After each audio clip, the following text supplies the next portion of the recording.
اور جوان ہیں، تھوڑے موڑے جوان ہیں، بچے بھی ہیں، بوڑھے بھی ہیں۔ ابو جہل ہنسنے لگا، اتنے کم لوگ آئے ہم سے لڑنے کے لیے، یہ تو پھر کوئی بات نہیں ہے صاحب، رات گزر جانے دو، ہم صبح میں، ابو جہل نے مسلمانوں کے وارث کا، رات گزر جانے دو، صبح میں ہم جو تھوڑے لوگ ہیں اونٹ کی پیٹھ پر بٹھا کے مکہ لے چلے جائیں گے، تھوڑے سے تو کیا کر لیں گے، مکہ میں ان کو اونٹ کی پیٹھ پر بٹھا کے لے کے چلے جائیں گے، اور پھر مکہ میں کیا کرنا ہے وہاں جا کر سوچا جائے گا۔ یہ سوچ سوچ کر کہتے کر وہ ہنسنے لگا، خیال مارنے لگا۔ تو جو جاسوس تھا اس نے کہا ابو جہل میری بات تو پوری سن، میری بات تو بھی پوری سن، میری بات مکمل نہیں ہوئی۔ اس نے کہا تیری بات کیا پوری مکمل کر اپنی بات کو۔ تو عزیزان گرامی اس نے کہا، جاسوس نے کہا ہے تو تعداد میں تھوڑے ہیں، تو ان کے پاس اوزار نہیں ہے، تو ان میں بوڑھے بھی ہیں، تو ان میں بچے بھی ہیں، تو ان میں جوان بھی، اوزار اتنے نہیں ہیں، لیکن ابو جہل جن مسلمانوں کے پاس میں گیا ہر ایک مسلمان مصلی پہ بیٹھ کر شہادت کی دعا مانگ رہا ہے، وہ مختصر تو آئے ہیں لیکن اپنے سر پر کفن باندھ کر آئے ہیں، ان سے مقابلہ کرنا کوئی آسان نہیں ہے۔ اور تاریخ نے بھی دیکھا ابو جہل جس کو اپنی طاقت پہ بڑا اعتماد تھا، جس کو اپنی طاقت پہ بڑا غرور تھا، جس کو اپنی ذات پہ بڑا غرور اور تکبر تھا، اگر اس کو کسی نے قتل کیا ہے تو وہ 9 اور 11 سال کے بچوں نے شہید اور قتل کیا۔ 9 اور 11 سال کے بچوں نے ابو جہل جیسے ٹڑیل کافر کو قتل کیا ہے۔ بڑا غرور تھا اپنی طاقت اور اپنی طاقت پہ، اپنی ذات پہ اس کو، لیکن قتل بھی ہوا تو بڑے صحابہ سے نہیں ہوا، بڑے صحابہ سیدنا امیر حمزہ بڑے بڑے صحابہ کے ہاتھ سے نہیں قتل ہوا تو چھوٹے چھوٹے بچوں سے۔ اس کو ٹھاکر تھا جو بھی تھا، بڑا اس کو اپنی طاقت پہ اعتماد ہے، جب دونوں بچوں نے اس کو قتل کر دیا تو ابھی اس کے اندر تھوڑی جان باقی تھی، تو ایک صحابی رسول ادھر سے گزر رہے تھے، تو آپ نے دیکھا کہ یہ زندہ ہے، تو اس ملعون کی گردن کاٹنے کے لیے آپ نیچے اترے۔ اچھا جب آپ گردن کاٹ رہے تھے تو اس نے کہا ذرا ایسا کرنا گردن کے اوپر سے کاٹنا، تو آپ نے فرمایا کیوں؟ کہا کہ میں سردار ہوں نا، تھوڑا پھرنے کے بعد میری گردن اونچی رہے، نیچے سے مت کاٹنا، اوپر سے کاٹنا۔ یہ وہی محاورہ جو بولا جاتا ہے رسی جل گئی جیسی بل نہیں کیا، مرنے بھی ہے، مر رہا ہے، گردن کاٹی جا رہی ہے، کاٹنے والے ہیں، لیکن اس کو اپنی ذات کی پڑی ہے، اپنی انا کی پڑی ہے۔ عزیزان گرامی تاریخ بدر، مار گئے بدر بس ان کو ہی پیغام دیتا ہے کہ عزیزان گرامی تعداد پہ اعتماد بھروسہ نہیں کرنا، اوزار پہ اعتماد اور بھروسہ نہیں کرنا، ظلم اور زیادتی پہ احساس کمتری کا شکار نہیں ہونا،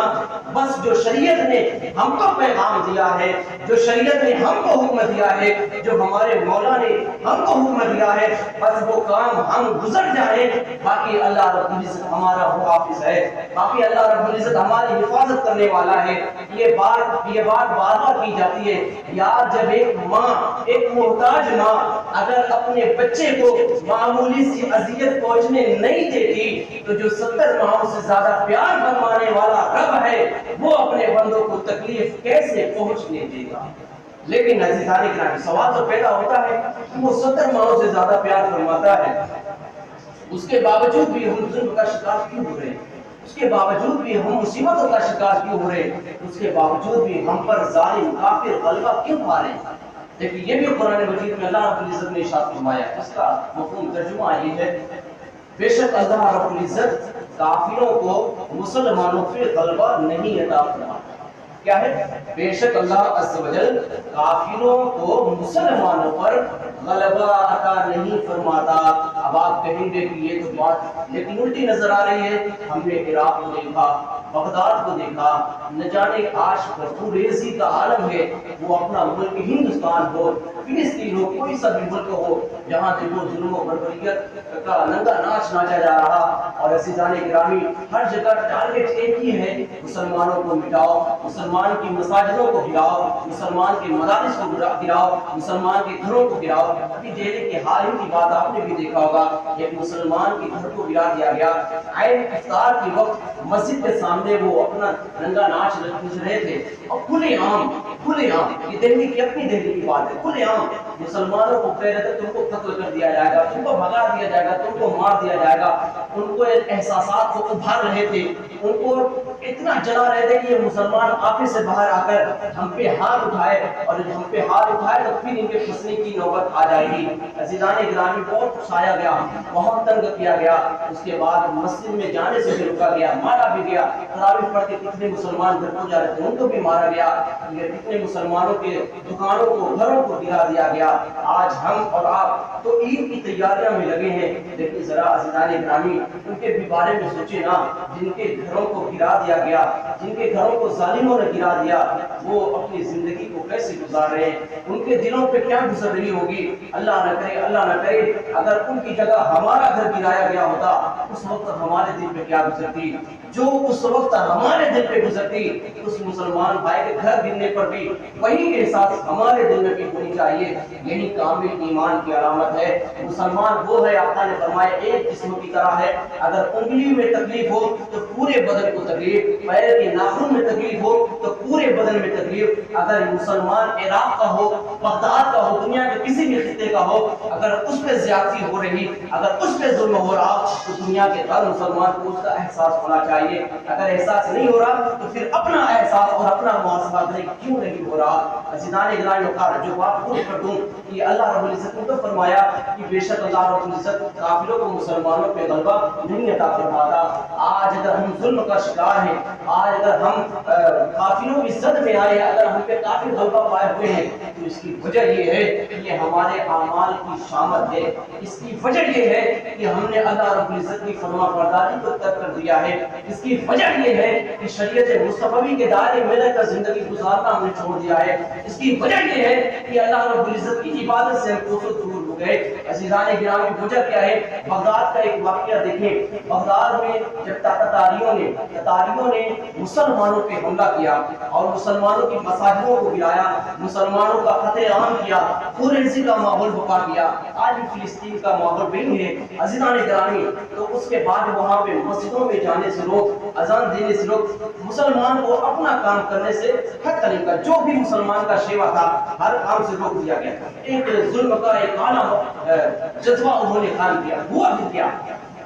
جب مسلمانوں پہ بے حد ستم ڈھایا گیا، قتل کیا گیا، مسجدوں کو گرایا گیا۔ اس کے بعد جب اذان کا وقت ہوا تو ایک جنگت عالم دین نے، ایک اللہ رب العزت کے بندے نے، دیکھیں جب بھی ظلم ہوتا ہے، تاریخ یہ بھی شاید ہے، جب بھی ظلم ہوتا ہے، اگرچہ اس زمانے میں بزدل اور نامرد بھی موجود ہوں، لیکن انہی کے درمیان اللہ رب العزت ایک نہ ایک شیطان بندے کو بھی موجود فرماتا ہے۔ آپ کسی کی تاریخ کو ملاحظہ کر لیجیے گا تو ایک جنگل عالم دین نے ایسے ماحول میں بھی، جبکہ تتاریوں کی ایک ظالم فوج ہر جگہ ہر محلے میں لگی ہوئی ہے، لیکن ایسے ماحول میں بھی اس عالم دین نے اللہ رب العزت کا نام بلند فرمایا، اذان بلند فرمائی۔ اور جب اذان کی آواز گونجی تو جو شہنشاہ کی جو بیٹی تھی، اس نے سنا، اس نے کہا کون ہے یہ جو اذان دے رہا ہے؟ آج کا وہاں جو آج بھی اذان پہ پابندی لگا ہے، اس نے کہا یہ کون ہے اذان پہ جو اذان دے رہا ہے؟ اس کو پکڑ کر لاؤ ہماری بارگاہ میں۔ تاریوں نے ان کو گرفتار کیا اور بادشاہ کی جو لڑکی تھی اس کے پاس پیش کیا گیا۔ تو اس کے بعد شہزادی نے پوچھا، بادشاہ کی لڑکی نے پوچھا،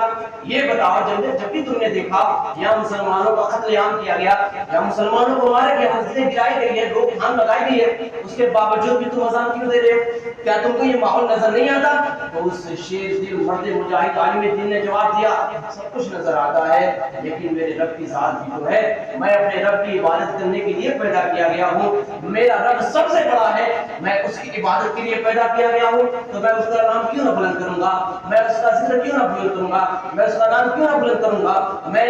اپنے رب کی عبادت کے لیے پیدا ہوا۔ جب اس عالم دین نے یہ جواب دیا تو اس عورت کو یہ بات بڑی متاثر کی، تو اس سے بادشاہ کی لڑکی نے کہا، اچھا تم کہہ رہے ہو کہ تمہارا رب سب سے زیادہ طاقتور ہے، تمہارا رب اکبر ہے، سب سے بڑا تمہارا رب ہے، لیکن یہ بھی جو لوگ منے ہیں یہ بھی تو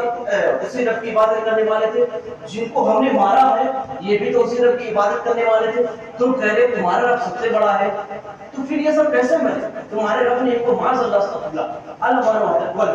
تمہارے رب نے ان کو کیوں نہیں بچایا؟ وجہ کیا ہے؟ تو اس عالم دین نے جو جواب دیا وہ آپ کے لیے، ہمارے لیے احساس دلانے کا ایک اعلیٰ ترین اوزار ہے۔ اس گفتگو میں، اس جملے میں ہم اپنے آپ کو تولے، اس تناظر میں ہم اپنے آپ کو دیکھیں اور عزیزان گرامی ہم بھی اپنے جذبات کو بیدار کریں, ہم بھی اپنا محاسبہ کریں, واللہ واللہ واللہ ہم اپنا محاسبہ کریں, ورنہ ابھی دہلی تک کی بات ہے, اعظم گڑھ آنے میں کوئی تاخیر نہیں ہوگی. ابھی تک تو دوسرے ملکوں کی کہانی سنی جاتی تھی, لیکن وقت وہ آ گیا کہ اپنے ملک میں بھی اب وہ کہانیاں سنی جا رہی. وہ وقت ابھی دور نہیں کہ اپنے بھی ضلع میں, اپنے بھی قصبے میں, اپنے بھی شہر میں وہ کہانی دہرائی جا سکی. اللہ کی پناہ, اللہ اپنے امان میں رکھے. لیکن اگر ہمراہ ربی کا ہم اپنے راہ پہ نہیں آئے تو وہ وقت آ سکتا ہے کوئی بچانے والا نہیں. اللہ بچانے پہ آئے تو کوئی مارنے والا نہیں, اگر اللہ مارے تو پھر کوئی بچانے والا نہیں. عزیزان گرامی, اس عالم دین نے جواب دیا, میں تم کو خاتون ایک مثال دے کر یہ بات سمجھاتا ہوں. تم نے دیکھا ہوگا کہ جو چرواہا ہوتا ہے, جو بکریوں کو چرانے والا ہوتا ہے, پالنے والا ہوتا ہے, وہ بکریوں کے ریوڑ میں بکریاں پالتا ہے, ایک کتا بھی پالتا ہے. حالانکہ کتے کا اور بکریوں کا کوئی لینا دینا ہے, کچھ بھی لینا دینا نہیں, لیکن بکریاں پالنے والا کتے بھی پالتا ہے. کیا وجہ ہے؟ تم نے دیکھا نہیں, جب چرواہا بکریاں چراتا ہے تو اکثر ایسا ہوتا ہے کہ کچھ بکریاں راستہ بھٹک جاتی ہیں. بکریاں جو ہے راستہ بھٹک جاتی ہیں, ادھر ادھر چلی جاتی ہیں. تو وہ چرواہا جو ہوتا ہے, جس نے کتے بھی پالا ہے, تو وہ کتے کی طرف اشارہ کرتا ہے. جو بکری راہ سے بھٹک گئی ہے, وہ چرواہا کتے کو اشارہ کرتا ہے, اس بکری کی طرف جا اور اس بکری کو بھونک کر راہ پر لے کر آ. تو اے خاتون, جو بکری سیدھی راہ سے بھٹک کر کہیں اور چلی جاتی ہے تو اس پر کتا چھوڑ دیا جاتا ہے, اور وہ کتا بھونک کر چلا کر اس بکری کو اس کی راہ پہ لا کھڑا کرتی ہے. اور جب وہ بکری اپنے ہجوم میں سیدھی راہ پر آ جاتی ہے تو اس کو کتا نہیں بھونکتا. عزیزان گرامی, عالم دین نے فرمایا بلا تمثیل بلا تشبیہ, جب ہم اللہ رب العزت کے بندے ہیں, ہماری راہ اہدنا الصراط المستقیم ہے, لیکن ہم میں سے اگر ہم میں سے کوئی اہدنا الصراط المستقیم کی راہ سے بھٹک کر کہیں اور چلا جاتا ہے تو اللہ رب العزت ہم پر تم جیسے کتوں کو مسلط کر دیتا ہے. وہ بھونکتے رہتے ہیں, ان کے بھونکنے سے ایک دن ایسا آتا ہے کہ وہ جو مسلمان بھٹک چکے ہوتے ہیں وہ بھی راہ مستقیم پر دوبارہ گامزن ہو جاتے ہیں. یہ جو کتے بول رہے ہیں, یہ ہم نے جو اپنے اعمال کا غلط استعمال کیا, یہ جو ہم بدعملی کا شکار ہوئے, یہ ہم راہ مستقیم سے جو بھٹک گئے ہیں, یہ ہم جو شریعت مصطفی کی راہ سے دور ہو چکے ہیں, اس لیے یہ کتے ہم پہ چھوڑے گئے, اس لیے یہ کتے ہم پہ بھونک رہے. جس دن ہم اہدنا الصراط المستقیم پر دوبارہ آ گئے, یہ کتے بھونکنا بند کر دیں گے. اللہ رب العزت غزوہ بدر کے صدقے, اصحاب بدر کے صدقے ہمیں بھی جواب مردی عطا فرمائے. اللہ رب العزت احساس کمتری کا شکار ہونے سے محفوظ فرمائے. خالد بن ولید رضی اللہ عنہ کے جوش و جذبات کا مولا صدقہ عطا فرمائے. اور اس مسجد میں وضو خانہ کو توڑ کر نیا وضو خانہ تعمیر کیا جا رہا ہے. رمضان مبارک کا مقدس مہینہ ہے, جو 100 روپیہ جمعہ کے دن رمضان میں 100 روپیہ خرچ کرے گا, اللہ رب العزت 700 گنا یا 7000 گنا اجر عطا فرمائے گا رمضان مبارک میں. اس لیے شاید اس سے بھی زیادہ اتنا مجھے یاد آ رہا, اللہ معاف فرمائے, لیکن بے حد ویسے بھی تو رمضان مبارک میں نفل کا 70 فرض اور فرض کا 70 گنا. تو اللہ کی رضا کے لیے آپ مسجد میں زیادہ سے زیادہ تعاون فرمائیں, اور یہ آپ کے لیے میرے لیے صدقہ جاریہ ہے. یہ وضو جب تک قائم رہے گا, جب تک نمازی وضو بناتے رہیں گے, اگرچہ ہم مر گئے, قیامت تک اگر یہ مسجد قائم رہی, یہ وضو خانہ قائم رہا, جب تک نمازی وضو کریں گے ہمارے نامہ اعمال میں اس کا ثواب پہنچتا رہے گا. تو اس لیے خالص اللہ کی رضا کے لیے مسجد میں زیادہ زیادہ تعاون کریں. آج یہاں سے پہلے میں زبان فیصل کوئی خفیہ کلمات فعل میں آپ سب کو گواہ بنا کر سچی توبہ کرتا ہوں. میرا رب میری توبہ قبول فرمائے. استغفر اللہ ربی من کل ذنب واتوب الیہ. کلمہ طیبہ پڑھ لیں لا الہ الا اللہ محمد رسول اللہ. جو سنت نہیں پڑھے